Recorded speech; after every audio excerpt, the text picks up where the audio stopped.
자, 로마서 3장 27절로 31절까지의 말씀 생각해 보겠습니다. 자, 오늘 본문에서는 크게 세 가지 질문과 거기에 대한 대답이 나오는데요. 첫 번째로는 자랑할 때가 어디냐? 두 번째로는 하나님은 유대인의 하나님이시냐?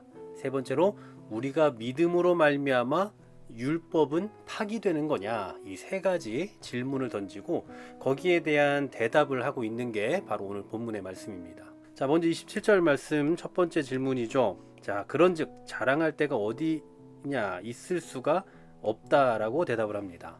이것을 혹자는 확정적 결론이다 이렇게 평가를 하더라고요. 구원이라는 것은 철저히 인간의 자랑을 배제시키고 있다라는 것을 아주 확신 있게 대답하고 있는 그런 표현이다라는 거예요. 그럼 28절 말씀 보십시오. 그러므로 사람이 의롭다 하심을 얻는 것은 율법의 행위에 있지 않고 믿음으로 되는 줄 우리가 인정하노라고 말씀하죠. 사도 바울은 죄인인 사람이 하나님께 의롭다 하심을 얻는 것은 율법의 행위에 근거하는 것이 아니다. 이미 앞에서도 계속 얘기했지만 오직 믿음으로 말미암는 거다라고 결론적인 그런 말씀을 하고 있는 것입니다. 그래서 다시 27절로 올라가 보시면 무슨 법으로냐라고 또 다시 질문을 하죠. 행위로냐? 아니다. 오직 믿음의 법으로다 라고 말씀. 여기서 말하는 이 법은요, 그냥 원리라고도 번역할 수 있습니다. 원리. 그러니까 믿음이라는 원리에 의해서 구원을 받게 된다라는 거죠. 믿음이 없이는 될 수 없는 일. 믿음이 없이는 의롭다 함을 받을 수 없다라는 거 다시 한번 확정적으로 말씀하고 있는 거죠. 두 번째로 29절 말씀 보시면요. 두 번째 질문이죠. 하나님은 다만 유대인의 하나님이시냐? 그러니까 이건 다른 말로 하면 이방인의 하나님은 아니시냐라는 거죠. 자, 진실로 이방인의 하나님도 되신다라는 겁니다. 다시 말해서 하나님은 유대인의 하나님이기도 하지만 이방인의 하나님이기도 하다. 그래서 30절에 보시면 할례자도 믿음으로 말미암아 무할례자도 믿음으로 말미암아 의롭다 하실 하나님은 한 분이시다. 하나님은 한 분이시기 때문에 유대인의 하나님, 이방인의 하나님, 헬라인의 하나님 따로따로 각각 나뉘어지지 않는다라는 거예요. 그리고 이 하나님께서 내신 그 법칙은 뭡니까? 이미 앞서 말씀했잖아요. 무슨 법으로냐? 오직 믿음의 법으로다라고 말씀했잖아요. 바로 하나님께서 내신 그 믿음이라는 법칙, 그 원리에 의해서만 구원받을 수 있다. 즉 유대인이든 이방인이든 헬라인이든 누구에게나 이 길은 열려 있는데 오직 믿음으로 말미암아 구원에 이르게 된다라는 사실이에요. 모든 족속에게 열려 있는 거죠. 뭐 대한민국 사람이든 아프리카 사람이든 유럽 사람이든 아니면 불교인이든 무교인에게든 모두에게 이 구원의 길은 열려 있습니다. 근데 이 사람들 다 구원받는다 이 얘기가 아니라 이 가운데 믿음을 가진 사람들만 구원을 받을 수 있다라는 것을 다시 한번 확정적으로 말씀해주고 있는 겁니다. 그러면서 이제 세 번째 질문으로 들어가는데요. 그런즉 우리가 믿음으로 말미암아 율법을 파기하느냐? 자, 율법이 파기되느냐? 우리가 믿기만 하면 율법은 안 지켜도 되냐? 이 얘기예요. 분명히 지금 앞서 이러한 그 말씀들을 하셨다면 믿음의 원리로만 된다. 그리고 이방인이든 유대인이든 누구든 다 믿어야 된다. 믿음으로만 된다. 이런 얘기를 했으니 그래? 믿음으로만 돼? 그러면 율법은 필요 없네? 율법은 파기되는 거네? 라고 의문을 가질 사람이 있는 거죠. 또 혹은 오해를 할 사람들이 분명히 있을 거란 말이죠. 여기에 대한 대답은 뭡니까? 파기하느냐? 그럴 수 없다.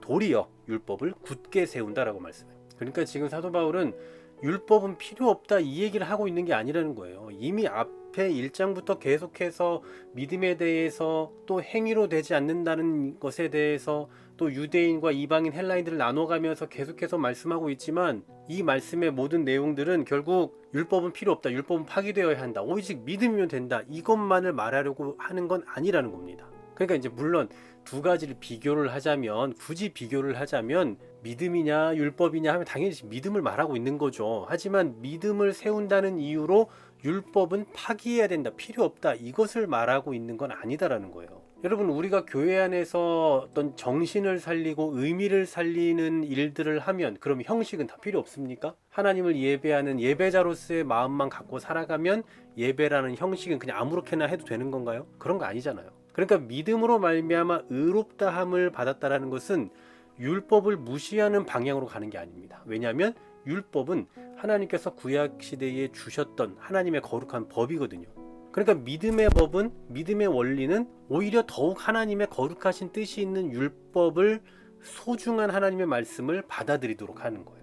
다만 우리의 구원은 이 율법을 지키는 여부에 따라서, 그러니까 이런 행위에 근거하는 것은 아니다라는 것은 분명히 기억해야 되는 거지만, 그렇다고 해서 구원받았으니 법은 다 필요 없다, 이런 거 아니라는 얘기죠. 그래서 이 믿음과 율법의 관계, 그러니까 믿음과 행위의 관계, 이것을 좀 우리가 잘 지혜롭게 좀 정리를 할 필요가 있습니다. 이거 있으면 저건 다 필요 없다, 그러니까 이렇게 극단적으로 말하고 있는 것이 아니라, 오히려 믿음의 원리를 가진 사람은 율법에 대해서도 소중하게 여기게 된다라는 사실이에요. 그러니까 믿으면 다 끝난다, 이렇게 말하려고 하는 게 아니라고요. 물론 이게 또 너무 극단적인 형태로 가서 믿었으면 그 다음부터는 이제 율법을 지킴으로 구원을 만들어내야 된다, 뭐 이런 게 이제 소위 말하는 갈라디안주의, 뭐 신학적으로 뭐 펠라기우스주의네, 반펠라기우스주의네 하면서 이제 그런 형태로 또 나아가지만, 지금 그런 말을 하고 있는 건 아닙니다. 믿음이란 원리가 가장 중요하지만 이 믿음이라는 원리 외의 나머지는 다 폐기하는 것은 결코 아니다.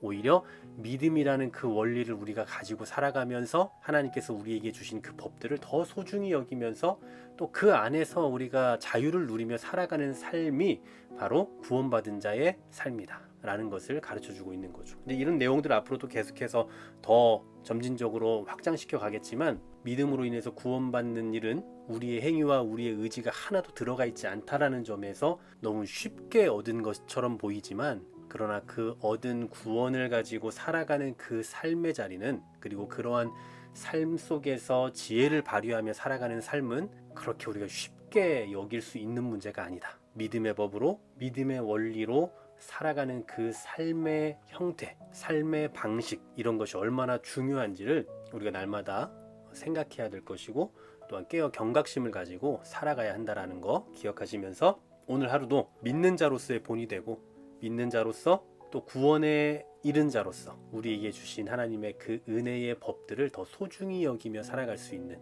그 법 안에서 살아내고자 하는 우리 모두가 되시기를 간절히 소망합니다. 하나님, 모든 것이 믿음의 원리로 된다라는 것 성경은 계속해서 말씀하고 있는 줄 압니다. 그러나 이 믿음으로 살아가는 우리의 삶이 그 외의 것들을 함부로 여겨도 된다거나 형식에 치중하지 않아도 된다거나 하는 것을 말하지 않는다라는 것 다시 한번 생각하게 하시고, 우리가 가져야 할 그 삶의 정신들 또한 삶의 형태들을 더욱더 잘 유지해 갈 수 있는 지혜를 우리에게 허락하여 주시옵소서. 예수 그리스도의 이름으로 기도하옵나이다. 아멘.